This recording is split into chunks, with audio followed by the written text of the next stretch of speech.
Hi friends, ಎಲ್ಲರಿಗೂ ಜಯ ಕುಟುಂಬ ವ್ಲಾಗ್ಸ್‌ಗೆ ಸ್ವಾಗತ. ಆಸೆ ಸೀರಿಯಲ್‌ನಲ್ಲಿ ಮುಂದಿನ ಸಂಚಿಕೆಯಲ್ಲಿ ಏನೆಲ್ಲ ಆಗುತ್ತೆ ಅಂತ ಪೂರ್ತಿಯಾಗಿ ನೋಡ್ಕೊಂಡು ಬರೋಣ ಬನ್ನಿ. ಸಂಚಿಕೆಯ ಶುರುವಿನಲ್ಲಿ ಸೂರ್ಯ ಮೀನಂಗೋಸ್ಕರ ಅಂತ ತೆಕ್ಕೊಟ್ಟಿರೋ ಗಾಡಿನ ದೇವಸ್ಥಾನಕ್ಕೆ ತಗೊಂಡೋಗಿ ಪೂಜೆ ಮಾಡಿಸಿ ಕುಸುಮ ಮತ್ತೆ ಮೀನಾ ಅವ್ರ ಜೊತೆ ಮಂಜನ ಸೇರ್ಕೊಂಡು ತುಂಬಾನೇ ಖುಷಿ ಪಡ್ತಿರ್ತಾನೆ. ಭಾವ, ಸ್ಕೂಟರ್ ತುಂಬಾನೇ ಚೆನ್ನಾಗಿದೆ. ನಾನು ಇಂಥದೇ ಒಂದು ತಗೋಬೇಕು ಅಂತಿದ್ದೀನಿ ಅಂತ ಮಂಜ ಹೇಳ್ದಾಗ, ಅಷ್ಟೇ ತಾನೇ ಬಾರೋ, ನನ್ ಗೊತ್ತಿರೋರೇ ಅವರು, ನಾನ್ ಕೊಡಿಸ್ಕೊಡ್ತೀನಿ ಅಂತ ಸೂರ್ಯ ಹೇಳ್ತಾನೆ. ಇಲ್ಲ ಬಾವ, ಇವಾಗ್ಲೇ ಬೇಡ, ಇನ್ನೊಂದ್ ಸ್ವಲ್ಪ ದಿವಸ ಹೋಗ್ಲಿ ಅಂತ ಮಂಜ ಹೇಳ್ಬೇಕಾದ್ರೆ, ಸರಿ ಆಯ್ತು ಅಂತ ಸೂರ್ಯ ಹೇಳ್ತಾನೆ. ರೀ, ಕೀ ತಗೊಳ್ರಿ, ನೀವೇ ಸ್ಕೂಟ್ರಿನ ಸ್ಟಾರ್ಟ್ ಮಾಡಿ ಅಂತ ಮೀನಾ ಹೇಳ್ಬೇಕಾದ್ರೆ, ಮೀನಮ್ಮ, ಇದು ನಿನ್ ಗಾಡಿ, ನೀನೇ ಸ್ಟಾರ್ಟ್ ಮಾಡಮ್ಮ ಅಂತ ಹೇಳಿ ಸೂರ್ಯ ಹೇಳ್ತಾನೆ. ಸರಿ ಆಯ್ತು ಅಂತ ಮೀನಾ ಗಾಡಿ ಮೇಲೆ ಕುತ್ಕೊಂಡು ಸ್ಟಾರ್ಟ್ ಮಾಡ್ಬೇಕಾದ್ರೆ ಸೂರ್ಯ ಬಂದು ಅವಳಿಗೆ ಹೆಲ್ಮೆಟ್ ಹಾಕ್ತಾನೆ. ರೀ ಬನ್ರಿ ಕುತ್ಕೊಳ್ಳಿ ಅಂತ ಮೀನಾ ಹೇಳ್ಬೇಕಾದ್ರೆ, ಅಯ್ಯೋ ನಾನ್ ಬೇಡ ಅತ್ತೆ, ನೀವೇ ಬಂದ್ ಕುತ್ಕೊಳ್ಳಿ ಅಂತ ಸೂರ್ಯ ಹೇಳ್ತಾನೆ. ಅಯ್ಯೋ ಇಲ್ಲ ಅಲಿ ಅಂದ್ರೆ ನೀವೇ ಕುತ್ಕೊಳ್ಳಿ ಅಂತ ಕುಸುಮ ಅವ್ರು ಹೇಳ್ಬೇಕಾದ್ರೆ, ಭಾವ ಹಂಗೆ ಒಂದು ರೊಮ್ಯಾಂಟಿಕ್ ಆಗಿ ಒಂದ್ ರೈಡ್ ಹೋಗ್ ಬನ್ನಿ ಅಂತ ಮಂಜ ಹೇಳ್ತಿರ್ತಾನೆ. ಓ ಹಂಗ, ಹೋಗಣ್ವಾ ಅಂತ ಸೂರ್ಯ ಹೇಳ್ದಾಗ, ಸರಿ ಆಯ್ತು ಅಂತ ಮೀನಾ ಹೇಳ್ತಾಳೆ. ಆಗ ಸೂರ್ಯ ಕೂಡ ಹೆಲ್ಮೆಟ್ ಹಾಕೊಂಡು ಮೀನನ್ ಜೊತೆ ಕುತ್ಕೊಂಡು ಹೊಸ ಗಾಡಿಲಿ ಹೋಗ್ತಿರ್ತಾನೆ. ಟ್ರಾಫಿಕ್ ಪೊಲೀಸವರು ಇವರಿಬ್ರನ್ನು ನಿಲ್ಲಿಸ್ತಾರೆ. ಆಗ ಮೀನಾ ಗಾಡಿ ನಿಲ್ಸಿದ ತಕ್ಷಣ, ನೋಡಿ ಗಾಡಿ ಡಾಕ್ಯುಮೆಂಟ್ಸ್ ಇದೆ, ನನ್ ಡ್ರೈವಿಂಗ್ ಲೈಸೆನ್ಸ್ ಇದೆ, ಇಬ್ರು ಹೆಲ್ಮೆಟ್ ಹಾಕಿದೀವಿ, ಕರೆಕ್ಟ್ ಆಗಿರೋ ಸ್ಪೀಡಲ್ಲೇ ಬರ್ತಾ ಇದೀವಿ ಅಂತ ಮೀನಾ ಉತ್ತರ ಕೊಡ್ತಾಳೆ. ಏನ್ ಮೀನಾ, ಕರೆಕ್ಟ್ ಆಗಿ ಪಾಯಿಂಟ್ ಟು ಪಾಯಿಂಟ್ ಹೇಳ್ಬಿಟ್ಟೆ ಅಂತ ಸೂರ್ಯ ಹೇಳ್ಬೇಕಾದ್ರೆ, ಯಾವಾಗ್ಲೂ ಅವ್ರು ಕೇಳೋದು ಇದನ್ನೇ ಅಲ್ವಾ, ಅದಕ್ಕೆ ಹೇಳ್ದೆ ಅಂತ ಮೀನಾ ಹೇಳ್ತಾಳೆ. ಎಲ್ಲ ಕರೆಕ್ಟ್ ಅಮ್ಮ, ಆದ್ರೆ ನಂಬರ್ ಪ್ಲೇಟ್ ಮೇಲೆನೆ ಹೂವಿನ ಹಾರ ಹಾಕೊಂಡಿದೀರಾ, ನಂಬರ್ ಪ್ಲೇಟೇ ಕಾಣಿಸ್ತಿಲ್ಲ ಅಂತ ಟ್ರಾಫಿಕ್ ಪೊಲೀಸ್ ಹೇಳ್ತಾರೆ. ಸರ್, ಹೊಸ ಗಾಡಿ ಅಲ್ವಾ, ಅದಕ್ಕೆ ದೇವಸ್ಥಾನಕ್ಕೆ ಹೋಗಿ ಪೂಜೆ ಮಾಡಿಸಿ ಹಾರ ಹಾಕಿಸ್ಕೊಂಡ್ ಬರ್ತಾ ಇರೋದು, ಅದಕ್ಕೆ ಸರಿಯಾಗಿ ನೋಡಕ್ ಆಗ್ಲಿಲ್ಲ ಅಂತ ಸೂರ್ಯ ಹೇಳ್ದಾಗ, ನೀವು ನೋಡಿಲ್ಲ ಅಂತ ಅಂದಿದ ತಕ್ಷಣ ತಪ್ಪು ತಪ್ಪೆ ತಾನೆ, ನಂಬರ್ ಪ್ಲೇಟು ಕಾಣಿಸೋ ರೀತಿ ಇರ್ಬೇಕು ಅಂತ ಟ್ರಾಫಿಕ್ ಪೊಲೀಸ್ ಹೇಳ್ಬೇಕಾದ್ರೆ, ಏನ್ ಸರ್ ಈ ರೀತಿ ಚಿಕ್ಕ ಚಿಕ್ಕದನ್ನ ಗಮನಿಸಿ ನೀವ್ ಹೇಳಿದ್ರೆ ಹೇಗೆ ಅಂತ ಮೀನಾ ಕೇಳ್ತಾಳೆ. ನಾವ್ ಯಾಕಮ್ಮ ಸುಮ್ನೆ ಹೇಳಕ್ ಹೋಗೋಣ, ಇರೋ ರೂಲ್ಸ್ ಬಗ್ಗೆ ಹೇಳ್ತಾ ಇದೀವಿ ಅಂತ ಟ್ರಾಫಿಕ್ ಪೊಲೀಸ್ ಹೇಳ್ಬೇಕಾದ್ರೆ, ಸರ್ ಇದು ಒಂದ್ ರೂಲ್ಸ್ ಅಂತ ನನ್ಗೆ ನಿಜವಾಗ್ಲೂ ಗೊತ್ತಿರ್ಲಿಲ್ಲ ಅಂತ ಮೀನಾ ಹೇಳ್ಬೇಕಾದ್ರೆ, ಸರ್ ಹೂವನ ಕರೆಕ್ಟ್ ಆಗಿ ಹಾಕಿದ್ವಿ, ಅದು ಗಾಳಿ ಬೀಸ್ಬೇಕಾದ್ರೆ ಈ ರೀತಿ ಮೇಲೆ ಬಂದ್ ಕುತ್ಕೊಂಡಿದೆ ಅಷ್ಟೇ ಅಂತ ಸೂರ್ಯ ಹೇಳ್ತಾನೆ. ಅದು ಸರಿನಪ್ಪ, ಆದ್ರೆ ತಪ್ಪು ತಪ್ಪೆ ತಾನೆ, ಫೈನ್ ಕಟ್ಲೇಬೇಕು ಅಂತ ಟ್ರಾಫಿಕ್ ಪೊಲೀಸ್ ಹೇಳ್ಬೇಕಾದ್ರೆ, ಸರ್ ಏನ್ ಸರ್ ಇದು, ಗೊತ್ತಿಲ್ದಿರ ಹಾಗೆ ತಪ್ಗೆ ಯಾಕ್ ಸರ್ ಈ ರೀತಿ ಎಲ್ಲ ಹೇಳ್ತಾ ಇದ್ದೀರಾ ಅಂತ ಸೂರ್ಯ ಹೇಳ್ತಾನೆ. ಅಷ್ಟ್ರಲ್ಲಿ ಅಲ್ಲಿಗೆ ಅರುಣ್ ಬರ್ತಾನೆ. ಸೂರ್ಯ ಮೀನಾ ಇಬ್ರು ಅರುಣನ್ನ ನೋಡ್ತಾರೆ. ಹೇಗೋ ಇವ್ರತ್ರ ಮಾತಾಡಿನಾದ್ರೂ ಗಾಡಿನ ಬಿಡಿಸ್ಕೊಂಡು ಇಲ್ಲಿಂದ ಹೋಗ್ಬೋದಾಗಿತ್ತು, ಆದ್ರೆ ಇವನ್ ಬಂದವನೆ ಅಂದ್ರೆ ಫೈನ್ ಕಟ್ಲೇಬೇಕಾಗತ್ತೋ ಏನೋ ಅಂತ ಸೂರ್ಯ ಗೊಣಗಾಡ್ತಿರ್ತಾನೆ. ಯಾಕೇನಾಯ್ತು ಅಂತ ಟ್ರಾಫಿಕ್ ಪೊಲೀಸ್ನ ಅರುಣ್ ಕೇಳ್ಬೇಕಾದ್ರೆ, ಸರ್ ನೋಡಿ, ಬೇಕು ಅಂತಾನೆ ಹೂವಿನ ಹಾರ ಹಾಕಿ ನಂಬರ್ ಪ್ಲೇಟ್ ನ ಮುಚ್ಚೋಗೋ ರೀತಿ ಮಾಡಿದ್ದಾರೆ, ರೂಲ್ಸ್ ಪ್ರಕಾರ ನಂಬರ್ ಪ್ಲೇಟ್ ಕಾಣಿಸ್ಬೇಕಲ್ವಾ ಸರ್, ಅದಕ್ಕೆ ಫೈನ್ ಕಟ್ಟಕ್ ಹೇಳಿದ್ರೆ ಇವ್ರು ಕಟ್ಟೋದಿಲ್ಲ ಅಂತ ಎಲ್ಲ ಏನೇನೋ ಮಾತಾಡ್ತಾ ಇದಾರೆ ಅಂತ ಅರುಣ್ಗೆ ಆ ಟ್ರಾಫಿಕ್ ಪೊಲೀಸ್ ಹೇಳ್ಬೇಕಾದ್ರೆ, ಅಲ್ಲ ಸರ್, ಇಷ್ಟೆಲ್ಲ ಆದ್ಮೇಲೆ ನಾವು ಫೈನ್ ಕಟ್ಲೇಬೇಕು ಅಂತ ಗೊತ್ತು, ಅದೆಷ್ಟು ಅಂತ ಹೇಳಿ, ನಾನ್ ಫೈನ್ ಕಟ್ತೀನಿ ಅಂತ ಸೂರ್ಯ ಹೇಳ್ತಾನೆ. ಹೋಗ್ಲಿ ಅವ್ರೆ, ಬಿಟ್ಬಿಡಿ, ಇದೇನು ದೊಡ್ಡ ಅಫೆನ್ಸ್ ಏನಲ್ಲ ಅಂತ ಅರುಣ್ ಆ ಪೊಲೀಸ್ ಹತ್ರ ಹೇಳ್ಬೇಕಾದ್ರೆ, ಅದಕ್ಕೆ ಟ್ರಾಫಿಕ್ ಪೊಲೀಸ್ ಸರಿ ಅಂತ ಹೇಳ್ಬೇಕಾದ್ರೆ, ಇನ್ಮೇಲೆ ಈ ರೀತಿ ಎಲ್ಲ ಮಾಡ್ಬೇಡಿ ಅಂತ ಅರುಣ್ ಹೇಳ್ತಿರ್ತಾನೆ. ಹೇಳಿದ್ರ ನೀವು ಅಂತ ಮೀನಾ ಅರುಣ್ನ ಕೇಳ್ಬೇಕಾದ್ರೆ, ಮೀನಮ್ಮ, ಇವಾಗ ಅವರು ಡ್ಯೂಟಿಲಿದ್ದಾರೆ, ಡ್ಯೂಟಿಲಿ ಇರ್ಬೇಕಾದ್ರೆ ಈ ತರ ಸ್ವಂತದವ್ರನ್ನ ಮಾತಾಡಿಸ್ಬಾರ್ದಮ್ಮ ಅಂತ ಸೂರ್ಯ ಹೇಳ್ಬೇಕಾದ್ರೆ, ಅರುಣ್ ಮೀನಾ ಗಾಡಿ ಹತ್ರ ಬರ್ತಾನೆ. ಫೈನ್ ಎಷ್ಟಾಗತ್ತೆ ಅಂತ ಹೇಳಿ, ನಾನ್ ಫೈನ್ ಕೊಡ್ತೀನಿ ಅಂತ ಮೀನಾ ಹೇಳ್ಬೇಕಾದ್ರೆ, ಪರವಾಗಿಲ್ಲ, ಫೈನ್ ಏನು ಕಟ್ಟೋದೇನ್ ಬೇಡ, ನೀವೇನು ಗೊತ್ತಿದ್ದು ಮಾಡಿದೀರಾ ಇಲ್ವಲ್ಲ, ಏನೋ ಗೊತ್ತಿಲ್ದೆ ಆಗೋಗಿದೆ, ಹೌದು ಹೊಸ ಗಾಡಿ ತಗೊಂಡ್ರಾ ಅಂತ ಅರುಣ್ ಕೇಳ್ಬೇಕಾದ್ರೆ, ಹೌದು ಇವತ್ತೇ ತಗೊಂಡ್ವಿ ಅಂತ ಮೀನಾ ಹೇಳ್ತಾಳೆ. ಕಳೆದೋಗಿರೋ ಗಾಡಿನ ಹುಡುಕ್ತಿದ್ವಲ್ಲ, ವೆಯ್ಟ್ ಮಾಡಿದಿದ್ರೆ ಅದೇ ನಿಮಗ್ ಸಿಕ್ತಿತ್ತು ಅಂತ ಅರುಣ್ ಹೇಳ್ಬೇಕಾದ್ರೆ, ಅದ್ ಸರಿ, ಇಷ್ಟೊತ್ಗಾಗ್ಲೇ ಪಾರ್ಟ್ಗಳನ್ನೆಲ್ಲ ಬಿಚ್ಚಿ ಹಾಕ್ಬಿಟ್ಟಿರ್ತಾರೆ, ಸುಮ್ನೆ ಇಲ್ದಿರೋ ಗಾಡಿನ ಹುಡುಕ್ತಾ ನಿಂತಿರ್ಬೇಕಾಗತ್ತೆ ಅಷ್ಟೇನೆ ಅಂತ ಸೂರ್ಯ ಹೇಳ್ಬೇಕಾದ್ರೆ, ಅರುಣ್ ಅವ್ರೆ, ಇವ್ರು ನನ್ ಗಾಡಿನ ಕದ್ದಿರೋರ್ನ ಕಂಡು ಹಿಡಿದ್ರು, ಅವರು ಬೇರೆ ಊರಿಗೆ ನನ್ ಗಾಡಿನ ಪಾರ್ಸಲ್ ಕಳಿಸ್ಬಿಟ್ಟಿದಾರಂತೆ, ಅದಕ್ಕೆ ಅವ್ರ ಹತ್ರ ದುಡ್ಡಿನ ವಸೂಲಿ ಮಾಡಿ ನನ್ಗೆ ಹೊಸ ಗಾಡಿ ತೆಕೊಟ್ಟಿದ್ದಾರೆ ಅಂತ ಮೀನಾ ಹೇಳ್ಬೇಕಾದ್ರೆ, ಡ್ರೈವರ್ ಕೆಲ್ಸ ಬಿಟ್ಟು ಪೊಲೀಸ್ ಕೆಲ್ಸ ಶುರು ಮಾಡ್ಕೊಂಡಿರೋ ತರ ಅನಿಸ್ತಿದೆ ಅಂತ ಅರುಣ್ ಹೇಳ್ಬೇಕಾದ್ರೆ, ಮೀನಮ್ಮ, ನಮ್ಗೆ ಅದ್ರ ಅವಶ್ಯಕತೆ ಇಲ್ಲ, ಆದ್ರೆ ನಮ್ಗೆ ಕಷ್ಟ ಅಂತ ಬಂದಾಗ ನಾವೇ ಅಲ್ವಾ ಮುಂದೆ ನಿಂತು ಎಲ್ಲ ನೋಡ್ಬೇಕು ಅಂತ ಸೂರ್ಯ ಹೇಳ್ದಾಗ, ಹೌದು ಗಾಡಿ ಚೆನ್ನಾಗಿದೆ, ಏನು ಇನ್ಸ್ಟಾಲ್ಮೆಂಟ್ ಅಲ್ಲಿ ತಗೊಂಡ್ರಾ ಅಂತ ಅರುಣ್ ಕೇಳಿದಾಗ, ಇಲ್ಲ ಫುಲ್ ಕ್ಯಾಶ್ ಕೊಡ್ ತಗೊಂಡಿದ್ದು ಅಂತ ಮೀನಾ ಹೇಳ್ತಾಳೆ. ಅದು ಸರಿನೇ, ಈಗ ಲೋನ್ ಎಲ್ಲ ತಗೋಬೇಕು ಅಂದ್ರೆ ಸ್ಯಾಲ್ರಿ ಡೀಟೇಲ್ ಎಲ್ಲ ಕೇಳ್ತಾರೆ, ರೆಗ್ಯುಲರ್ ಆಗಿ ಒಂದು ಅಮೌಂಟ್ ಸಂಪಾದನೆ ಇರ್ಬೇಕು, ಇಲ್ಲಾಂದ್ರೆ ಯಾವ್ದಾದ್ರು ದೊಡ್ಡ ಕಂಪ್ನಿಲಿ ಕೆಲ್ಸದಲ್ಲಿ ಇರ್ಬೇಕು, ಡ್ರೈವರ್ ಕೆಲ್ಸದಲ್ಲಿ ಯಾವಾಗ ದುಡ್ಡು ಬರುತ್ತೆ ಯಾವಾಗಿಲ್ಲ ಅಂತ ಹೇಳಕ್ ಆಗೋದಿಲ್ವಲ್ಲ ಅಂತ ಅರುಣ್ ಸೂರ್ಯನ್ ಬಗ್ಗೆ ಹೀಯಾಳಿಸಿ ಮಾತಾಡ್ಬೇಕಾದ್ರೆ ಮೀನಿಂಗೆ ಅದರಿಂದ ಕೋಪ ಬರ್ತಿರುತ್ತೆ. ಕನಕನು ಒಂದು ಗಾಡಿ ತಗೋಬೇಕು ಅಂತಿದ್ಲು, ಪಾಪ ಅವಳು ಎಷ್ಟ್ ದಿವಸ ಆಟೋದಲ್ಲಿ ಓಡಾಡಕ್ಕಾಗತ್ತೆ ಅಂತ ಅರುಣ್ ಹೇಳ್ಬೇಕಾದ್ರೆ, ಓ ಹೌದಾ, ಈ ಗಾಡಿ ಚೆನ್ನಾಗಿದೆ, ಅವಳು ಬೇಕು ಅಂದ್ರೆ ಇಂಥದೇ ಒಂದ್ ಗಾಡಿ ಕೊಡಿಸ್ಬಿಡಿ ಅಂತ ಮೀನಾ ಹೇಳ್ತಾಳೆ. ಟೂ ವೀಲರ್ ಏನಾದ್ರೂ ಅವಳಿಗೆ ಕಂಫರ್ಟೇಬಲ್ ಇಲ್ಲ ಅಂದ್ರೆ ಲೋನ್ ತಗೊಂಡು ಕಾರ್ ತೆಕ್ಕೊಡೋಣ ಅಂತಿದೀನಿ ಅಂತ ಅರುಣ್ ಹೇಳ್ಬೇಕಾದ್ರೆ, ಮೀನಮ್ಮ ಸುಮ್ನೆ ಅದನ್ ತಗೊಳ್ಳೋಣ ಇದನ್ ತಗೊಳ್ಳೋಣ ಅಂತ ಬರೀ ಬಾಯಲ್ಲಿ ಹೇಳಿದ್ರೆ ಸಾಕಾಗೋದಿಲ್ಲ, ನಿಜವಾಗ್ಲೂ ಅದನ್ನ ತೆಕ್ಕೊಡ್ಬೇಕು. ಅಯ್ಯೋ ಬಿಡಮ್ಮ ನಮ್ಗೆ ಯಾಕದಿಲ್ಲ ಅಂತ ಸೂರ್ಯ ಹೇಳ್ಬೇಕಾದ್ರೆ, ಮೀನಾ ಸೂರ್ಯನ್ ಜೊತೆ ಇನ್ನೇನ್ ಅಲ್ಲಿಂದ ಹೊರಡ್ಬೇಕು ಅಂತ ಅನ್ನಷ್ಟರಲ್ಲೇ ಒಂದ್ ನಿಮಿಷ ನಿಂತ್ಕೊಳ್ಳಿ, ಇನ್ಮೇಲಾದ್ರೂ ಈ ಗಾಡಿನಾದ್ರೂ ಹುಷಾರಾಗಿ ನೋಡ್ಕೊಳ್ಳಿ, ಆಮೇಲೆ ನಿನ್ ಗಂಡ ಜಗ್ಲ ಗಿಗ್ಲ ಅಂತ ಹೋಗಿ ಇದನ್ನು ಕಳ್ಕೊಬೇಡಿ ಅಂತ ಅರುಣ್ ಹೇಳ್ಬೇಕಾದ್ರೆ, ಮೀನಮ್ಮ ಅವ್ರು ಕೊಡ್ತಿರೋ ಅಡ್ವೈಸ್ಗೆ ತುಂಬಾ ದೊಡ್ಡ ಧನ್ಯವಾದಗಳು ಅಂತ ಹೇಳ್ಬಿಡು, ನಾವ್ ಹೋಗೋಣವಾ ಅಂತ ಸೂರ್ಯ ಹೇಳಿದಾಗ ಸರಿ ಆಯ್ತು ಅಂತ ಮೀನಾ ಹೇಳಿ ಅಲ್ಲಿಂದ ಕರ್ಕೊಂಡು ಹೋಗ್ತಾಳೆ. ಈ ಕಡೆ ಶ್ರುತಿ ತಾನ್ ಅನ್ಕೊಂಡಂಗೆ ಹೋಟೆಲ್ನ ಓಪನ್ ಮಾಡ್ತಾಳೆ. ಹೋಟೆಲ್ ಓಪನಿಂಗ್ಗೆ ಎಲ್ಲರನ್ನೂ ಇನ್ವೈಟ್ ಮಾಡಿರ್ತಾಳೆ. ಹಾಗೆ ಮೀನಾ ಮಾಡಿರೋ ಡೆಕೋರೇಷನ್ ನ ನೋಡಿ ಎಲ್ರು ತುಂಬಾನೇ ಹೊಗಳ್ತಿರ್ತಾರೆ. ಏ ಕಸ್ತೂರಿ, ಅಲ್ಲೋಡೆ ಇವಳು ಬರದ್ ಸಾಲ್ದು ಅಂತ ಆ ಹೂ ಕಟ್ಟೋ ಫ್ಯಾಮಿಲಿನೆಲ್ಲ ಕರ್ಕೊಂಡ್ ಬಂದಿದ್ದಾಳೆ. ಮಾಮೂಲಿ ಕರ್ದಾಗ್ಲೇನೆ ಹಲ್ ಬಿಟ್ಕೊಂಡು ಬಂದ್ಬಿಡ್ತಾರೆ ತಿನ್ನೋದಿಕ್ಕೆ ಅಂತ. ಇವಾಗ ಹೋಟೆಲ್ನ ಓಪನಿಂಗ್ ಮಾಡ್ತಿದ್ದಾರೆ ಅಂತಂದ್ರೆ ಹೆಂಗ್ ಬಂದಿದಾರೆ ನೋಡ್ ತಿನ್ನೋದಿಕ್ಕೆ ಅಂತ ಶಾಂತಿ ಹೇಳ್ಬೇಕಾದ್ರೆ, ಏ ಶಾಂತಿ, ನಿನಗೆ ಯಾಕೆ ಅದ್ರ ಬಗ್ಗೆ ತಲೆನೋವು? ಕರ್ದಿರೋದು ಶ್ರುತಿ, ಅವ್ರು ಬಂದಿದ್ದಾರೆ, ನೀನ್ ಯಾಕೆ ಸುಮ್ನೆ ತಲೆ ಕೆಡ್ಸ್ಕೊತೀಯಾ ಅಂತ ಕಸ್ತೂರಿ ಅವರು ಹೇಳ್ತಾರೆ. ಏ ಸುಮ್ನೆ ರೇ, ನಿಂಗೇನ್ ಗೊತ್ತು, ಶ್ರುತಿ ಅವ್ರ ಕಡೆ ಎಲ್ಲ ದೊಡ್ಡ ದೊಡ್ಡ ಮನುಷ್ಯರೆಲ್ಲ ಬರ್ತಾರೆ, ಅವ್ರು ಇವ್ರು ನೋಡಿದ್ರೆ ಏನೇ ಅನ್ಕೊಳಲ್ಲ ನಮ್ ಬಗ್ಗೆ. ಈ ಶ್ರುತಿಗೆ ಯಾರನ್ ಕರಿಬೇಕು ಯಾರನ್ ಕರಿಬಾರ್ದು ಅನ್ನೋ ಸ್ವಲ್ಪನೂ ಬುದ್ಧಿನೇ ಇಲ್ಲ ಅಂತ ಶಾಂತಿ ಹೇಳ್ಬೇಕಾದ್ರೆ, ಏ ಶಾಂತಿ, ಎಷ್ಟೇ ಆದ್ರೂ ಅವ್ರು ನಿನ್ಗೆ ಬೀಗ್ರಲ್ವೇನೆ ಅಂತ ಕಸ್ತೂರಿ ಅವ್ರು ಹೇಳ್ತಾರೆ. ಹೌದು, ದೊಡ್ಡ ಬೀಗ್ರಂತೆ ಬೀಗ್ರು, ನಮ್ ಮಾನ ಮರ್ಯಾದೆ ಕಳಿಯೋದಿಕ್ಕೆ ಬರ್ತಾರೆ ಅಂತ ಶಾಂತಿ ಹೇಳ್ಬೇಕಾದ್ರೆ, ಯಾವತ್ತಿಗೂ ಇವಳು ಬುದ್ಧಿ ಬದ್ಲಾಗೋದಿಲ್ಲ ಅಂತ ಕಸ್ತೂರಿ ಅವರು ಮನ್ಸಲ್ಲೇ ಅನ್ಕೊಂಡು ಗೊಣಗ್ತಿರ್ತಾರೆ. ಈ ಕಡೆ ಮೀನಾ ಮತ್ತೆ ಸೂರ್ಯ ಇಬ್ರು ಆಚೆ ನಿಂತ್ಕೊಂಡು ಮಾತಾಡ್ತಾ ಇರ್ಬೇಕಾದ್ರೆ ಅಷ್ಟ್ರಲ್ಲಿ ಶೀಲಾ ಮತ್ತೆ ವಾಸುದೇವ್ ಇಬ್ರು ಕಾರಿಂದ ಬಂದು ಇಳಿತಾರೆ. ಓ ದೊಡ್ಡ ಮನುಷ್ಯರು, ಬನ್ನಿ ಬನ್ನಿ, ಹೆಂಗಿದೀರಾ ಅಂತ ಸೂರ್ಯ ಕೇಳ್ಬೇಕಾದ್ರೆ, ಹಾ ನಾ ಚೆನ್ನಾಗಿದೀವಿ, ಮತ್ತೆ ಸೂರ್ಯ ಹೇಗ್ ನಡೀತಿದೆ ನಿನ್ ಕಾರ್ ಡ್ರೈವಿಂಗ್ ಕೆಲ್ಸ ಮತ್ತೆ ಇವ್ರದ್ದು ಹೂ ಕಟ್ಟೋ ಬಿಸ್ನೆಸ್ ಅಂತ ವಾಸುದೇವ್ ಬೇಕು ಅಂತಾನೆ ಹೀಯಾಳ್ಸಿ ಕೇಳ್ಬೇಕಾದ್ರೆ, ತುಂಬಾ ಕಷ್ಟಪಟ್ಟು ನಿಯತ್ತಿಂದ ದುಡಿತೀವಿ, ಚೆನ್ನಾಗೇ ಇರುತ್ತೆ, ಎಷ್ಟೇ ದೊಡ್ಡ ವ್ಯಕ್ತಿ ಆಗಿದ್ರು ಕಾರ್ ಒಳಗಡೆ ಕುತ್ಕೊಳ್ಬೇಕಾದ್ರೆ ಆ ಡ್ರೈವರ್ನ ನಂಬಿನೇ ಕುತ್ಕೋಬೇಕಲ್ವಾ, ಹಾಗೆ ನಾವ್ ದೇವಸ್ಥಾನದ ಮುಂದೆ ಅಂಗಡಿ ಇಟ್ಕೊಂಡಿದ್ರುನು ನಾವ್ ಕಟ್ಟೋ ಹೂವನೇ ಆ ದೇವ್ರಿಗೆ ಅರ್ಪಿಸೋದು, ಎಲ್ಲಾ ಕೆಲ್ಸದಲ್ಲೂ ನಾವು ದೇವ್ರನ್ನ ಕಾಣೋರು ಅಂತ ಮೀನಾ ಹೇಳ್ಬೇಕಾದ್ರೆ, ಪರವಾಗಿಲ್ಲ ಚೆನ್ನಾಗೆ ಮಾತಾಡ್ತೀಯ ಅಂತ ಹೇಳ್ತಾ ವಾಸುದೇವ್ ಶೀಲಿನ ಕರ್ಕೊಂಡು ಹೋಟೆಲ್ ಒಳಗಡೆ ಹೋಗ್ತಾನೆ. Wow Meenamma, super super super ಆಗಿ ಹೇಳ್ಬಿಟ್ಟೆ, ನಮ್ಮ ಕೆಲ್ಸನ ಕೀಳಾಗಿ ನೋಡ್ದವ್ರಿಗೆ ಕರೆಕ್ಟ್ ಆಗಿ ಉತ್ತರ ಕೊಟ್ಟಿದ್ಯಾ ನೋಡು ಅಂತ ಸೂರ್ಯ ಹೇಳ್ಬೇಕಾದ್ರೆ, ಅದು ಹಾಗಲ್ಲ ರೀ, ಶ್ರುತಿಯವರಪ್ಪ ಏನಾದ್ರೂ ಬೇಜಾರ್ ಮಾಡ್ಕೊಂಡ್ರೆ ಏನೋ ಅಂತ ಮೀನಾ ಹೇಳ್ಬೇಕಾದ್ರೆ, ಏನು ಇಲ್ಲಮ್ಮ ನೀನ್ ಕರೆಕ್ಟ್ ಆಗಿ ಮಾತಾಡಿದ್ಯಾ ಸುಮ್ನೆ ಇರು ಅಂತ ಸೂರ್ಯ ಸಮಾಧಾನ ಮಾಡ್ತಿರ್ತಾನೆ. ಈ ಕಡೆ ಶ್ರುತಿ ರೆಸ್ಟೋರೆಂಟ್ಗೆ ನೀತು ಕೂಡ ಬರ್ತಾಳೆ. ಹಾಗೆ ರವಿ ಜೊತೆ ಅವಳು ತುಂಬಾ ಕ್ಲೋಸ್ ಆಗಿ ಮಾತಾಡ್ತಿರೋದನ್ನ ನೋಡಿ ಶೀಲಾ ಮತ್ತೆ ವಾಸುದೇವ್ಗೆ ಕೋಪ ಬರುತ್ತೆ.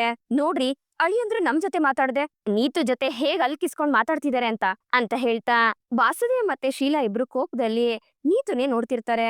ಹಾಗೆ ಶ್ರುತಿ ಎಲ್ರನ್ನು ಕರ್ದು ಅವ್ರ ರೆಸ್ಟೋರೆಂಟ್ ಅಲ್ಲಿ ಮೇನ್ ಶೆಫ್ ನ ಕರ್ದು ಎಲ್ರಿಗೂ ಇಂಟ್ರೊಡ್ಯೂಸ್ ಮಾಡ್ತಾಳೆ. ನಿನ್ನೆ ನೀವೆಲ್ರೂ ಊಟ ಮಾಡಿದ್ರಲ್ಲ, ಇವ್ರು ಅಡ್ಗೆ ಮಾಡ್ಕೊಟ್ ಕಳ್ಸಿದ್ದೆ ಅಂತ ಶ್ರುತಿ ಹೇಳಿದಾಗ ಅದನ್ನ ಕೇಳಿ ಸೂರ್ಯಂಗೆ ತುಂಬಾನೇ ಖುಷಿಯಾಗಿ ಆ ಹುಡುಗನ್ನ ಹೊಗಳ್ತಿರ್ತಾನೆ. ಹಾಗೆ ಆ ಶೆಫ್ ಮಾತಾಡ್ತಾ ಮಾತಾಡ್ತಾ ಮಲೇಷಿಯನ್ ಎಲ್ಲಾ ಫುಡ್ ಬರುತ್ತೆ ಅಂತ ಹೇಳ್ಬೇಕಾದ್ರೆ, ಓ ಮಲೇಷಿಯನ್ ಫುಡ್ ಬರುತ್ತಾ, ಅವಳಿಗೆ ಚೆನ್ನಾಗ್ ಅಡ್ಗೆ ಮಾಡಿ ಹಾಕಿ, ಅವಳು ಚೆನ್ನಾಗ್ ಊಟ ಮಾಡ್ತಾಳೆ, ಯಾಕಂದ್ರೆ ಮಲೇಷಿಯನ್ ಫುಡ್ ಬಗ್ಗೆ ಅವಳಿಗೆ ತುಂಬಾ ಚೆನ್ನಾಗ್ ಗೊತ್ತಿದೆ ಅಂತ ಶಾಂತಿ ಹೇಳ್ಬೇಕಾದ್ರೆ ಅದನ್ನ ಕೇಳಿ ರೋಹಿಣಿ ಬೇಜಾರ್ ಮಾಡ್ಕೊತಿರ್ತಾಳೆ.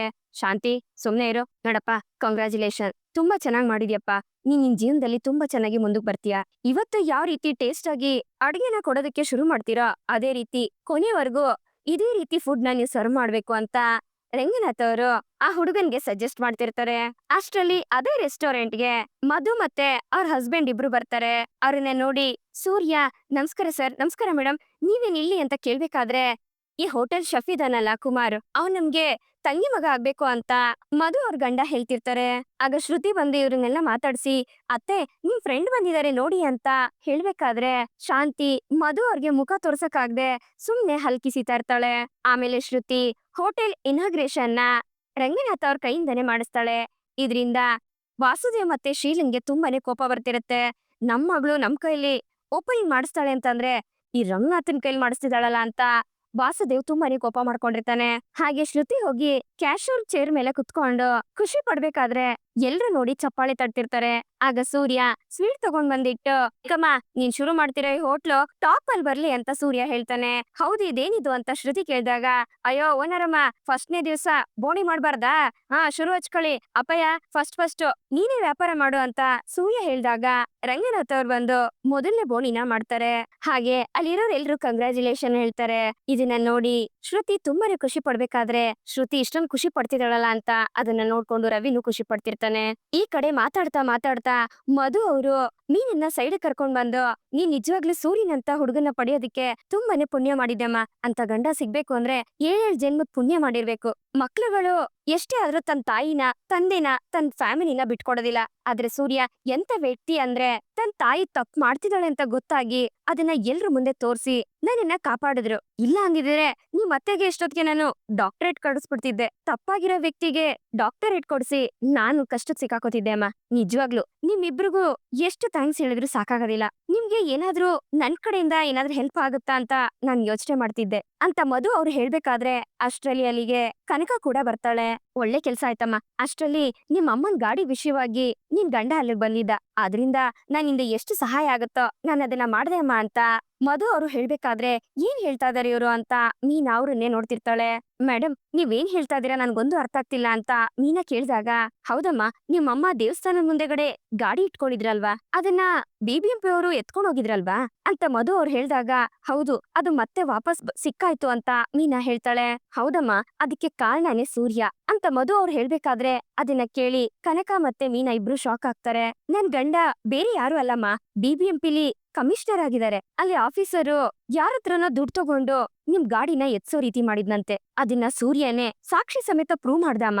ನಾನೇ ನನ್ ಗಂಡನ ಹತ್ರ ಹೇಳಿ ಸೂರ್ಯನ್ಗೆ ಹೆಲ್ಪ್ ಮಾಡೋದಕ್ಕೆ ಹೇಳ್ದಮ್ಮ. ಅದಕ್ಕೆ ನನ್ ಗಂಡ ಮತ್ತೆ ಅದೇ ಜಾಗದಲ್ಲಿ ಅಂಗಡಿನ ಇಡೋದಕ್ಕೆ ಹೇಳಿದ್ರಮ್ಮ" ಅಂತ ಮಧು ಅವ್ರು ಹೇಳ್ಬೇಕಾದ್ರೆ ಅಷ್ಟ್ರಲ್ಲಿ ಕನಕ ಮೀನನ್ ಮೇಲೆ ಕೋಪ ಮಾಡ್ಕೊಂಡು ಅಲ್ಲಿಂದ ಹೊರಟೋಗ್ತಾಳೆ. "ಏ ಕನಕ, ನಿಂತ್ಕೊಳೆ" ಅಂತ ಹೇಳ್ತಾ ಮೀನಾ ಅವಳಿಂದನೇ ಓಡೋಗ್ತಾಳೆ. "ಬಾವ, ನನ್ನ ಹತ್ರ ಯಾಕೆ ಸುಳ್ಳು ಹೇಳಿದ್ರಿ ಬಾಬಾ" ಅಂತ ಕನಕ ಕೇಳ್ಬೇಕಾದ್ರೆ, "ಕನಕ, ನಾನೇನಮ್ಮ ಸುಳ್ಳು ಹೇಳ್ದೆ" ಅಂತ ಸೂರ್ಯ ಕೇಳ್ತಾನೆ. "ಏಯ್, ಅಳಿಯಂದ್ರ ಹತ್ರ ಏನೇ ಕೇಳ್ತಾ ಇದ್ಯಾ" ಅಂತ ಕುಸುಮ ಅವ್ರು ಕೇಳ್ಬೇಕಾದ್ರೆ, "ಅಮ್ಮನ್ ಗಾಡಿ ಮತ್ತೆ ವಾಪಸ್ ಬಂದಿದ್ದು ನಿಮ್ಮಿಂದ ಅಂತ ನನ್ಗೆ ಗೊತ್ತಾಯ್ತು ಬಾವ.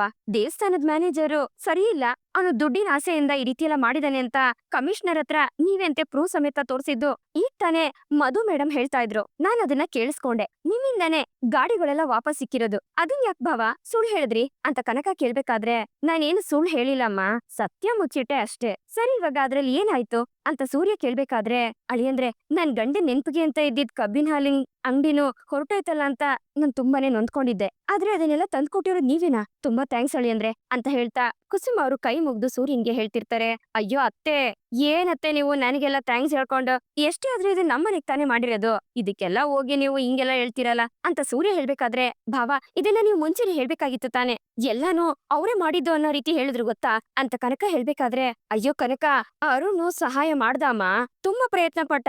ನಾನು ಆ ಆಫೀಸರ್ ಹತ್ರ ಕುತ್ಕೊಂಡ್ ಮಾತಾಡ್ಬೇಕಾದ್ರೆ ಅವರು ಸರ್ನ ನೋಡೋದಕ್ ಬಂದಿದ್ರು. ಅದಕ್ಕೆ ಅವರೇ ಮಾಡಿದ್ದು ಅನ್ನೋ ರೀತಿ ಇರ್ಲಿ ಬಿಡು ಅಂತ ನಾನ್ ಅನ್ಕೊಂಡೆ. ಆಮೇಲೆ ನಮ್ಮನೆಗೋಸ್ಕರ ಅವ್ರು ಇಷ್ಟೆಲ್ಲ ಹೆಲ್ಪ್ ಮಾಡಿದ್ರಲ್ಲ ಅಂತ ನೀನು ಖುಷಿ ಪಡ್ಲಿ ಅಂತ ನಾನ್ ಅನ್ಕೊಂಡೆ" ಅಂತ ಸೂರ್ಯ ಹೇಳ್ಬೇಕಾದ್ರೆ, "ಬಾವ ಎಷ್ಟು ಒಳ್ಳೆಯವರು, ಅವ್ರ ಮನ್ಸನ್ನ ನಾನು ಅರ್ಥ ಮಾಡ್ಕೊಳ್ಳಿಲ್ವಲ್ಲ" ಅಂತ ಕನಕ ಮನ್ಸಲ್ಲೇ ಅನ್ಕೊಂಡು ತುಂಬಾ ನೊಂದ್ಕೋತಿರ್ತಾಳೆ. "ರೀ, ಈ ವಿಷಯನ ನೀವು ನನ್ನ ಹತ್ರನೂ ಹೇಳಿಲ್ಲ ಅಲ್ವಾ" ಅಂತ ಮೀನಾ ಕೇಳಿದಾಗ, "ಮೀನಮ್ಮ, ಇದೆಲ್ಲ ಏನ್ ದೊಡ್ಡ ವಿಷಯ ಅಂತ ಹೇಳೋದ್ ಹೇಳು. ನೋಡಮ್ಮ, ನಾವಿಬ್ರು ಮದ್ವೆ ಆಗಿ 1 ವರ್ಷದ ಮೇಲೆ ಆಗಿದೆ. ನಾವ್ ಚೆನ್ನಾಗೇ ಇದೀವಿ, ಅರ್ಥ ಮಾಡ್ಕೊಂಡಿದೀವಿ. ಅವರು ಇತ್ತೀಚೆಗೆ ಮದ್ವೆ ಆಗಿರೋರು. ಅವರಿಬ್ರ ಮಧ್ಯೆ ಯಾವ ಮನಸ್ತಾಪನೂ ಬರ್ಬಾರ್ದಲ್ವಾ? ಯಾಕಂದ್ರೆ ಈಗ ತಾನೇ ಒಂದು ಸಮಸ್ಯೆ ಮುಗ್ದಿದೆ. ನನ್ನಿಂದಾಗಿ ಅರುಣ್ ಮತ್ತೆ ಸೀತಾ ಮಧ್ಯೆ ಮತ್ತೆ ಸಮಸ್ಯೆ ಬರೋದ್ ಬೇಡ. ಅದಕ್ಕೆ ಕಣಮ್ಮ, ಅವ್ರಿಬ್ರು ಚೆನ್ನಾಗಿರ್ಬೇಕು. ಅದಕ್ಕೆ ನಾನು ಆ ರೀತಿ ಹೇಳ್ದೆ" ಅಂತ ಸೂರ್ಯ ಹೇಳ್ತಾನೆ. "ನನ್ಗೇನ್ ಹೇಳ್ಬೇಕು ಅಂತಾನೆ ಗೊತ್ತಾಗ್ತಿಲ್ಲ ರೀ" ಅಂತ ಹೇಳ್ತಾ ಮೀನಾ ಸೂರ್ಯಂಗೆ ದೃಷ್ಟಿ ತೆಗಿತಾಳೆ. "ನೋಡಕ್ಕ, ಬಾವಂಗೆ ಎಷ್ಟು ದೃಷ್ಟಿಯಾಗಿದೆ" ಅಂತ ಮಂಜ ಹೇಳ್ಬೇಕಾದ್ರೆ, ಸುಮ್ನೆ ಇರಪ್ಪ ನೀನೊಬ್ಬ" ಅಂತ ಸೂರ್ಯ ಹೇಳ್ಬೇಕಾದ್ರೆ ಕನಕ ಬೇಜಾರಲ್ಲಿರೋದನ್ನ ಸೂರ್ಯ ಗಮನಿಸ್ತಾನೆ. "ಅಮ್ಮ ಅಮ್ಮ ಅಮ್ಮ ಕನಕಮ್ಮ, ದಯವಿಟ್ಟು ತುಂಬಾ ಯೋಚನೆ ಮಾಡ್ಬೇಡ ಕಣಮ್ಮ, ಇದೆಲ್ಲ ಏನು ಇಲ್ಲ, ಇದನ್ನೆಲ್ಲ ತಲೆಯಿಂದ ತೆಗ್ದಾಕ್ಬಿಡಮ್ಮ" ಅಂತ ಸೂರ್ಯ ಹೇಳ್ತಾ ನಗು ಅಂತ ಹೇಳ್ದಾಗ ಕನಕ ನಗದಕ್ಕೆ ಶುರು ಮಾಡ್ತಾಳೆ. ಈ ಕಡೆ ರೆಸ್ಟೋರೆಂಟ್ ಅಲ್ಲಿ ರೆಡಿ ಮಾಡಿರೋ ಒಂದು ಡಿಶ್ ನ ತಗೊಂಡ್ ಬಂದು ರವಿ ನೀತಿಗೆ ಕೊಟ್ಟಾಗ ನೀತು ಅದನ್ನ ತಿಂದು ಇದು ನೀವ್ ಮಾಡಿರೋ ತರ ಇಲ್ಲ, ಸ್ವಲ್ಪ ಫ್ಲೇವರ್ ಚೇಂಜ್ ಇದೆ, ಬೇಕಾದ್ರೆ ನೀವು ಟೇಸ್ಟ್ ಮಾಡಿ ಅಂತ ಹೇಳ್ತಾಳೆ. ಆಗ ರವಿ ಕೂಡ ಅದನ್ನ ಟೇಸ್ಟ್ ಮಾಡಿ ಹೌದು ಅಂತ ಹೇಳ್ತಿರ್ತಾನೆ. ಇದನ್ನ ಶೀಲಾ ಮತ್ತೆ ವಾಸುದೇವ್ ಇಬ್ರು ನೋಡ್ತಿರ್ತಾರೆ. ಅಷ್ಟ್ರಲ್ಲಿ ರವಿಗೆ ಕಾಲ್ ಬರುತ್ತೆ. 1 ನಿಮಿಷ ಅಂತ ಹೇಳಿ ಅವ್ನು ಮಾತಾಡೋದಕ್ಕೆ ಆಚೆ ಹೋದಾಗ ವಾಸುದೇವ್ ಮತ್ತೆ ಶೀಲಾ ಇಬ್ರು ನೀತು ಹತ್ರ ಬಂದು ಬಾಯಿ ಬಂದಂಗೆ ಅವಳಿಗೆ ಬೈಯೋದಕ್ಕೆ ಶುರು ಮಾಡ್ತಾರೆ. ನೀನು ಅವನನ್ನ ಕೆಲ್ಸಕ್ಕೆ ಅಂತಾನೆ ಇಟ್ಕೊಂಡಿದ್ಯೋ ಅಥವಾ ನಿಮ್ಮಿಬ್ರ ಮಧ್ಯೆ ಇಲ್ಲಿಗಲ್ ಅಫೇರ್ ಏನಾದ್ರೂ ಇದ್ಯಾ ಅಂತ ವಾಸುದೇವ್ ಹೇಳ್ಬೇಕಾದ್ರೆ, ಅಂಕಲ್ ಏನಂತ ಮಾತಾಡ್ತಾ ಇದೀರಾ ನೀವು, ಈ ರೀತಿಯೆಲ್ಲ ಮಾತಾಡ್ಬಿಡಿ ಅಂಕಲ್ ಅಂತ ಹೇಳ್ಕೊಂಡು ನೀತು ಅಳ್ಬೇಕಾದ್ರೆ, ಏಯ್ ನೀನಂತ ಹೆಂಗಸರುಗಳೆಲ್ಲ ಯಾವ ರೀತಿ ಮನ್ಸಲ್ಲಿ ಇಟ್ಕೊಂಡಿರ್ತೀರ ಅಂತ ನಮ್ಗೆ ಚೆನ್ನಾಗ್ ಗೊತ್ತು ಕಣೆ. ಒಂದ್ ಹುಡ್ಗ ಇಷ್ಟ ಆಗ್ಬಿಟ್ರೆ ಅವಳು ಬೇರೆಯವ್ರ ಗಂಡ ಆಗಿದ್ರು ಪರವಾಗಿಲ್ಲ ಅಲ್ವಾ, ಯಾಕೆ ಈ ರೀತಿ ಸಾಯ್ತೀರಾ, ನಾಚಿಕೆ ಆಗಲ್ವಾ ನಿಮ್ಗೆ ಅಂತ ಶೀಲಾ ನೀತುಗೆ ಬೈತಾಳೆ. ಆಗ ನೀತು ಬೇಜಾರ್ ಮಾಡ್ಕೊಂಡು ಅಲ್ಲಿಂದ ಬರ್ಬೇಕಾದ್ರೆ ರವಿ ಅಡ್ಡ ಬರ್ತಾನೆ. ಅವಳು ಅಳ್ತಾ ಇರೋದನ್ನ ನೋಡಿ ಯಾಕೆ ಅಳ್ತಾ ಇದೀಯ, ನಿಂತ್ಕೊ ನೀತು ಅಂತ ಹೇಳ್ಬೇಕಾದ್ರೆ ನೀತು ಕಿವಿಗೆ ಹಾಕೊಳ್ದೆ ಅಲ್ಲಿಂದ ಹೋಗ್ತಾ ಇರ್ತಾಳೆ. ಅಷ್ಟ್ರಲ್ಲಿ ಶ್ರುತಿ ಬಂದು ರವಿನ ಕರೆದ್ರು. ರವಿ ಕಿವಿಗೆ ಹಾಕೊಳ್ದೆ ನೀತು ಹಿಂದೆನೆ ಹೋಗ್ತಿರ್ತಾನೆ. ಇದರಿಂದ ಶ್ರುತಿಗೆ ತುಂಬಾನೇ ಬೇಜಾರಾಗತ್ತೆ. ಈ ಕಡೆ ಕನಕ ಹೋಟೆಲ್ ಇಂದ ವಾಪಸ್ ಆಗಿ ಮನೆಗ್ ಬರ್ತಾಳೆ. ಹಾಗೆ ಕೋಪದಲ್ಲಿ ಕುತ್ಕೊಂಡಿರ್ಬೇಕಾದ್ರೆ ಅಷ್ಟ್ರಲ್ಲಿ ಅರುಣ್ ಮನೆಗ್ ಬರ್ತಾನೆ. ಏನು ಹೋಗಿದ್ದಿದ್ ಫಂಕ್ಷನ್ ಎಲ್ಲ ಚೆನ್ನಾಗಾಯ್ತಾ, ಹೇಗಿತ್ತು ಫಂಕ್ಷನ್, ನಾನ್ ಬೇಗ ಬರ್ಬೇಕು ಅನ್ಕೊಂಡೆ ಆದ್ರೆ ಆಗೋದಿಲ್ಲ, ಏನ್ ಮಾಡೋದು ನಮ್ ಕೆಲ್ಸನೇ ಆ ರೀತಿ ಇದೆಯಲ್ವಾ, ಹೇಗಿತ್ತು ಅಲ್ಲಿ ಫಂಕ್ಷನ್ ಎಲ್ಲ, ಯಾರ್ಯಾರು ಬಂದಿದ್ರು ಅಂತ ಎಲ್ಲ ಅರುಣ್ ಕೇಳ್ಬೇಕಾದ್ರೆ ಕನಕ ಏನು ಮಾತಾಡ್ದೆ ಹಾಗೆ ಕೋಪದಿಂದ ಕೂತಿರ್ತಾಳೆ. ಏನಾಯ್ತು ಕನಕ, ನಾನ್ ಮಾತಾಡ್ತಾನೆ ಇದೀನಿ, ನೀನೇನು ಮಾತಾಡ್ತಾನೆ ಇಲ್ಲ, ಹುಷಾರಿಲ್ವಾ ಅಂತ ಅರುಣ್ ಕೇಳ್ಬೇಕಾದ್ರೆ ನನ್ನ ಹತ್ರ ಯಾಕೆ ಸುಳ್ಳು ಹೇಳಿದ್ರಿ ಅಂತ ಕನಕ ಕೇಳ್ತಾಳೆ. ಏನು ಸುಳ್ಳು ಹೇಳಿದ್ನಾ, ಏನ್ ಹೇಳ್ತಾ ಇದ್ಯಾ, ನನ್ಗೊಂದು ಅರ್ಥ ಆಗ್ತಿಲ್ಲ, ಸರಿಯಾಗಿ ಹೇಳು ಅಂತ ಅರುಣ್ ಕೇಳ್ತಾನೆ. ನಿಜ ಹೇಳಿ ಅಂತ ಕನಕ ಹೇಳಿದಾಗ ಯಾವ್ ನಿಜ ಹೇಳ್ಬೇಕು, ಏನ್ ಹೇಳ್ಬೇಕು ಕರೆಕ್ಟ್ ಆಗಿ ಹೇಳು ಅಂತ ಅರುಣ್ ಕೇಳ್ತಾನೆ. ನಮ್ಮ ಅಮ್ಮನ್ ಗಾಡಿ ನೀವ್ ಹೇಳಿದ್ರಿಂದ ವಾಪಸ್ ಬಂತ ಅಂತ ಕನಕ ಕೇಳಿದಾಗ, ಹೌದು ಕನಕ ನಿನಗೆ ಗೊತ್ತಿದೆ ಅಲ್ವಾ, ನಾನು ಇನ್ಸ್ಪೆಕ್ಟರ್ ಹತ್ರ ಲೆಟರ್ ತಗೊಂಡೋಗಿ ಅದನ್ನ ಕಾರ್ಪೊರೇಷನ್ ಕಮಿಷನರ್ ಹತ್ರ ಕೊಟ್ಟೆ. ಅದಾದ್ಮೇಲೆನೆ ಅವರು ಅಂಗಡಿನ ವಾಪಸ್ ತಂದು ಅದೇ ಜಾಗದಲ್ಲಿ ಇಟ್ಟಿದ್ದು. ಇದೇ ನೀನು ಹೊಸ್ದಾಗ್ ಕೇಳ್ತಿದ್ಯಲ್ಲ ಅಂತ ಅರುಣ್ ಕೇಳ್ದಾಗ, ಆ ಅಂಗಡಿ ನಿಮ್ಮಿಂದಾನೇ ಬಂತು ಅಂತ ನೀವ್ ಅನ್ಕೊಂಡಿದೀರಾ ಅಲ್ವಾ ಅಂತ ಕನಕ ಹೇಳ್ದಾಗ, ಅಲ್ಲ ಕನಕ ಅನ್ಕೊಳ್ಳೋದೇನ್ ಬಂತು, ಅದೇ ನಿಜ, ಬೇರೆ ಯಾರಿಂದ ಸಾಧ್ಯ ಈ ರೀತಿ ಇನ್ಫ್ಲೂಯೆನ್ಸ್ ನ ಯೂಸ್ ಮಾಡಿ ಅಂಗಡಿನ ವಾಪಸ್ ತರಿಸೋದಕ್ಕೆ, ಅಂತವ್ರು ಯಾರಿದ್ದಾರೆ ಅಂತ ಅರುಣ್ ಕೇಳ್ತಾನೆ.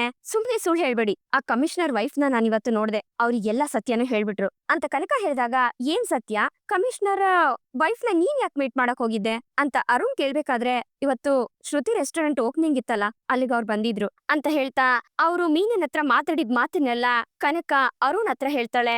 ಅದನ್ನ ಕೇಳಿ ಅರುಣ್ಗೆ ಶಾಕ್ ಆಗುತ್ತೆ. ಹಾಗೆ ಕೋಪದಿಂದ ಇದಕ್ಕೆಲ್ಲ ಕಾರಣ ಅವನು ಅಂತ ಗೊತ್ತಾಗಿ ತುಂಬಾನೇ ಕೋಪದಿಂದ ಹಾಗೆ ಕುದೀತಾ ಇರ್ತಾನೆ ಅರುಣ್. ಕನಕ ನಾನು ಟ್ರೈ ಮಾಡಿದೀನಿ, ನಿಮ್ ಭಾವನು ಟ್ರೈ ಮಾಡಿದ್ದಾರೆ, ನಾನ್ ಕೊಟ್ಟಿರೋ ಲೆಟರ್ ಇಂದಾನೆ ಅವ್ರು ಅಂಗಡಿನ ವಾಪಸ್ ತಂದು ಇಟ್ಟಿದ್ದಾರೆ ಅಂತ ನಾನ್ ಅನ್ಕೊಂಡೆ, ಅದಕ್ಕೇನ್ ಮಾಡೋದು ಇವಾಗ ಅಂತ ಅರುಣ್ ಕೇಳ್ಬೇಕಾದ್ರೆ, ಆಗ ಕನಕ ಕೋಪದಿಂದ ಅರುಣ್ನೆ ನೋಡ್ಬೇಕಾದ್ರೆ, ಈಗೇನು ಆ ಡ್ರೈವರ್ ಹೇಳಿದ್ರಿಂದ ಆ ಅಂಗಡಿನ ವಾಪಸ್ ತಂದಿಟ್ರು ಅಂತ ನಾನು ಹೇಳ್ಬೇಕಾಗಿತ್ತಾ ಅಂತ ಅರುಣ್ ಹೇಳಿದಾಗ, ನೋಡಿ ಒಬ್ರು ಕೆಲ್ಸ ಮಾಡೋದ್ರ ಬಗ್ಗೆ ಇಟ್ಕೊಂಡು ನೀವ್ ಈ ರೀತಿ ಕೇವಲವಾಗಿ ಮಾತಾಡ್ಬೇಡಿ ಅಂತ ಕನಕ ಹೇಳ್ತಾಳೆ.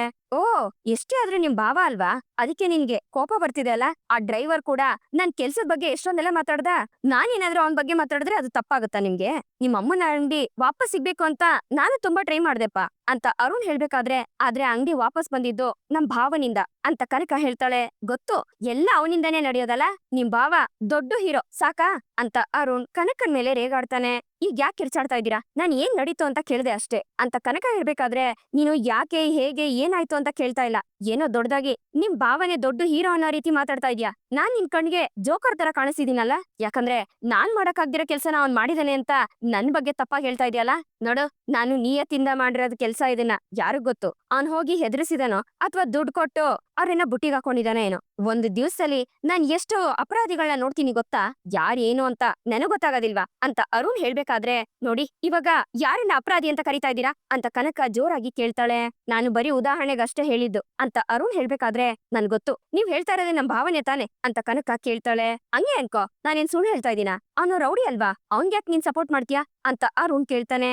ಆಗ ಕನಕ ಕೈಗೆ ಸಿಕ್ಕಿದ ವಸ್ತುನೆಲ್ಲ ಎಸಿತಾ ಇರ್ತಾಳೆ. ಈಗ ಯಾಕೆ ಇಷ್ಟೊಂದು ಕೋಪ ಮಾಡ್ಕೋತಾ ಇದ್ಯಾ ಅಂತ ಅರುಣ್ ಕೇಳ್ಬೇಕಾದ್ರೆ, ಮತ್ತೆ ನಮ್ ಭಾವನ್ ಬಗ್ಗೆ ಇಷ್ಟೊಂದು ಕೇವಲವಾಗಿ ಮಾತಾಡ್ತಾ ಇದೀರಾ, ಇನ್ಮೇಲೆ ನನ್ ಮುಂದೆ ನಮ್ ಭಾವನ ರೌಡಿ ಅಂತ ಕರೆಯೋದೆಲ್ಲ ಇಟ್ಕೋಬೇಡಿ, ನಿಮ್ ತರನೇ ಅವರು ಒಳ್ಳೆಯವ್ರೆ ಅಂತ ಕನಕ ಹೇಳಿದಾಗ, ಮರ್ಯಾದೆ ಕೊಡೋಷ್ಟು ನಿಮ್ ಭಾವ ಏನೋ ಅಂತ ದೊಡ್ಡ ವ್ಯಕ್ತಿ ಏನಲ್ಲ, ಅವನನ್ನ ನನ್ ಜೊತೆ ಕಂಪೇರ್ ಮಾಡ್ಬೇಡ, ಅವನು ಎಷ್ಟೇ ಆದ್ರೂ ಒಬ್ಬ ಕೇವಲ ಡ್ರೈವರ್ ಅಷ್ಟೇ, ಅದ್ರಲ್ಲೂ ದೊಡ್ಡ ರೌಡಿ, ಅವನೇನು ತುಂಬಾ ಒಳ್ಳೆಯವನಲ್ಲ ಅವನ್ಗೆ ಮರ್ಯಾದೆ ಕೊಡೋದಿಕ್ಕೆ ಅಂತ ಅರುಣ್ ಹೇಳ್ಬೇಕಾದ್ರೆ ನನಗೆ ಅವರು ದೊಡ್ಡ ವ್ಯಕ್ತಿನೇ. ನಮ್ ಫ್ಯಾಮಿಲಿಗೋಸ್ಕರ ಅವ್ರು ಎಷ್ಟೆಲ್ಲ ಮಾಡಿದಾರೆ ಅಂತ ಗೊತ್ತಾ ನಿಮ್ಗೆ ಅದೆಲ್ಲ ಅರ್ಥ ಆಗೋದಿಲ್ಲ ಅಂತ ಕನಕ ಹೇಳ್ಬೇಕಾದ್ರೆ ಕನಕ ಹೇಳೋ ಮಾತನ್ನ ಕಿವಿಗೆ ಹಾಕೊಳ್ದೆ ಅರುಣ್ ಶೂ ಪಾಲಿಶ್ ಮಾಡ್ತಿರ್ತಾನೆ.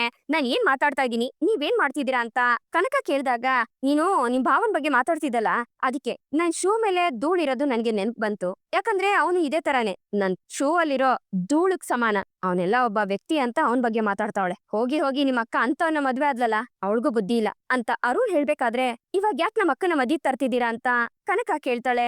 ನೋಡು ಕನಕ, ನೀನು ಆ ಮನೇಲಿ ಹುಟ್ಟಿರ್ಬೋದು, ನಿನಗ ಅಕ್ಕ ಇರ್ಬೋದು, ಆ ಸೂರ್ಯ ನಿನ್ ಭಾವನೆ ಇರ್ಬೋದು, ಆದ್ರೆ ಇದೆಲ್ಲದಕ್ಕಿಂತ ಮೇಲೆ ನೀನ್ ನನ್ ಹೆಂಡತಿ ಅನ್ನೋದನ್ನ ಮರಿಬೇಡ. ನನ್ಗಿಷ್ಟ ಇಲ್ದಿರೋದು ನಿನ್ಗೂ ಇಷ್ಟ ಆಗ್ಬಾರ್ದು ಅಂತ ಅರುಣ್ ಹೇಳ್ಬೇಕಾದ್ರೆ, ಏನ್ರಿ ನೀವು ಒಳ್ಳೆ ಸರ್ವಾಧಿಕಾರಿ ತರ ಮಾತಾಡ್ತಾ ಇದ್ದೀರಾ? ನಿಮ್ಗೆ ಕಾರಣ ಇಲ್ದೇನೆ ಯಾರಾದ್ರೂ ಇಷ್ಟ ಇಲ್ಲ ಅಂತಂದ್ರೆ ಅವ್ರನ್ನ ನಾನು ಬಿಟ್ಬಿಡ್ಬೇಕಲ್ಲ? ನನ್ ಅಕ್ಕ ನನಗೋಸ್ಕರ ಚಿಕ್ಕ ವಯಸ್ಸಿಂದ ಎಷ್ಟು ಕಷ್ಟಪಟ್ಟಿದ್ದಾಳೆ. ನಾನ್ ಓದ್ಬೇಕು ಅಂತ ನನಗೋಸ್ಕರ ಅವಳು ತನ್ನ ಓದನ್ನ ಬಿಟ್ಲು. ನಮ್ಮ ಅಪ್ಪ ಸತ್ ಮೇಲೆ ಅವ್ರ ಜಾಗದಲ್ಲಿ ನಮ್ ಭಾವ ಇದಾರೆ. ಮಂಜನ್ನ ದೊಡ್ಡ ಕಷ್ಟದಿಂದ ಪಾರ್ ಮಾಡಿದ್ದಾರೆ. ನಿಮ್ಗೋಸ್ಕರ ನಾನ್ ಇವ್ರನ್ನೆಲ್ರನ್ನು ಬಿಟ್ಟು ಬರ್ಬೇಕಾ ಅಂತ ಕನಕ ಪ್ರಶ್ನೆ ಮಾಡ್ಬೇಕಾದ್ರೆ, ಅವ್ರೇ ನಿನ್ಗೆ ಮುಖ್ಯ ಅನ್ನೋದಾದ್ರೆ ನನಗ್ ಯಾಕೆ ಮದ್ವೆ ಅದೆ? ಏನೋ ಅವನಿಂದ ಅಂಗಿ ಸಿಕ್ತು ಅಂತ ಅವನೇ ದೊಡ್ಡ ದೇವ್ರು ಅನ್ನೋ ರೀತಿ ಮಾತಾಡ್ತಾ ಇದ್ದೀರಾ. ನನಗಿಂತ ನೀಗ ಅವರೇ ಮುಖ್ಯ ಅನ್ನೋದಾದ್ರೆ ಹೋಗ್ ಅಲ್ಲೇ ಇರೋಗು ಅಂತ ಅರುಣ್ ಹೋಗ್ಬೇಕಾದ್ರೆ, ನಾನ್ ಮಾತಾಡ್ತಾ ಇದ್ರು ನಿಮ್ ಪಾಡಿಗೆ ನೀವ್ ಹೋಗ್ತಾ ಇದೀರಲ್ಲ ಅಂತ ಕನಕ ಕೇಳ್ತಾಳೆ. ನನ್ಗಿಷ್ಟ ಇಲ್ದಿರೋರ್ ಬಗ್ಗೆ ಮಾತಾಡಿದ್ರೆ ಅವ್ರು ನನ್ಗಿಷ್ಟನೂ ಆಗೋದಿಲ್ಲ ಅಂತ ಹೇಳಿ ಅರುಣ್ ಒಳಗಡೆ ಹೋದಾಗ ಕನಕ ತನ್ ಬಟ್ಟೆನೆಲ್ಲ ಪ್ಯಾಕ್ ಮಾಡ್ಕೊಂಡು ಮನೆಯಿಂದ ಆಚೆ ಹೋಗ್ತಿರ್ತಾಳೆ. ಕನಕ ಎಲ್ಲಿ ಹೋಗ್ತಾ ಇದೀಯ, ನಿಂತ್ಕೊ ಅಂತ ಅರುಣ್ ಕೇಳಿದಾಗ, ಪ್ರೀತಿ ಮರ್ಯಾದೆ ನಂಬಿಕೆ ಇಲ್ದಿರೋ ಜಾಗದಲ್ಲಿ ನಾನ್ ಯಾಕಿರ್ಬೇಕು, ನಾನ್ ಇರೋದಿಲ್ಲ, ನಮ್ಮ ಅಮ್ಮನ್ ಮನೆಗೆ ಹೋಗ್ತೀನಿ ಅಂತ ಕನಕ ಹೇಳ್ಬೇಕಾದ್ರೆ, ನೋಡು ಇದನ್ನೆಲ್ಲ ಒಳಗಡೆ ಕುತ್ಕೊಂಡ್ ಮಾತಾಡೋಣ ಬಾ ಅಂತ ಹೇಳಿ ಅರುಣ್ ಕರಿತಿರ್ತಾನೆ. ಬೇಕಾಗಿಲ್ಲ, ನಿಮ್ ಮನ್ಸಲ್ಲಿ ನಮ್ ಭಾವನ್ ಬಗ್ಗೆ ಇಷ್ಟೊಂದೆಲ್ಲ ಕೋಪ ಇದೆ ಅಂತ ಅನ್ಕೊಂಡೇ ಇರ್ಲಿಲ್ಲ. ಅವ್ರು ಮಾಡಿರೋ ಒಳ್ಳೆ ಕೆಲ್ಸನೆಲ್ಲ ನೀವ್ ಮಾಡಿದೀನಿ ಅಂತ ಬೇರೆ ಹೇಳಿದಿರಲ್ಲ. ನೀವೇ ಹೇಳಿದ್ರಲ್ಲ ನಿಮ್ಗೆ ಇಷ್ಟ ಬಂದವ್ರ ಜೊತೆ ಹೋಗಿರು ಅಂತ, ನಾನ್ ಅಲ್ಲೇ ಹೋಗ್ತಾ ಇದ್ದೀನಿ ಅಂತ ಹೇಳಿ ಕನಕ ಅಲ್ಲಿಂದ ಹೊರಟೋಗ್ತಾಳೆ. ಇದಕ್ಕೆಲ್ಲ ಕಾರಣ ಆ ಸೂರ್ಯನ ನಾನ್ ಸುಮ್ನೆ ಬಿಡೋದಿಲ್ಲ ಅಂತ ಅರುಣ್ ಕೋಪದಲ್ಲಿ ಸೂರ್ಯನೇ ನೆನ್ಸ್ಕೊಂಡು ಅವ್ನ್ಗೊಂದ್ ಗತಿ ಕಾಣಿಸ್ಬೇಕು ಅಂತ ಯೋಚನೆ ಮಾಡ್ತಿರ್ತಾನೆ. ಇಲ್ಲಿಗೆ ಈ ಒಂದು ಸಂಚಿಕೆ ಮುಗಿಯುತ್ತೆ. ಈ ಸಂಚಿಕೆ ನಿಮ್ಗೆ ಇಷ್ಟ ಆಗಿದೆ ಅಂತ ಅನ್ಕೊಳ್ತೀನಿ. ಇಷ್ಟ ಆಗಿದ್ರೆ ದಯವಿಟ್ಟು ಲೈಕ್ ಮಾಡಿ, ಹಾಗೆ ಹೇಗಿತ್ತು ಅನ್ನೋದನ್ನ ಕಮೆಂಟ್ ಮೂಲಕ ತಿಳಿಸಿ. ಮತ್ತೆ ಮುಂದಿನ ಸಂಚಿಕೆಯೊಂದಿಗೆ ನಿಮ್ಮನ್ನ ಭೇಟಿ ಆಗ್ತೀನಿ. ಅಲ್ಲಿವರೆಗೂ Tata, bye bye, take care.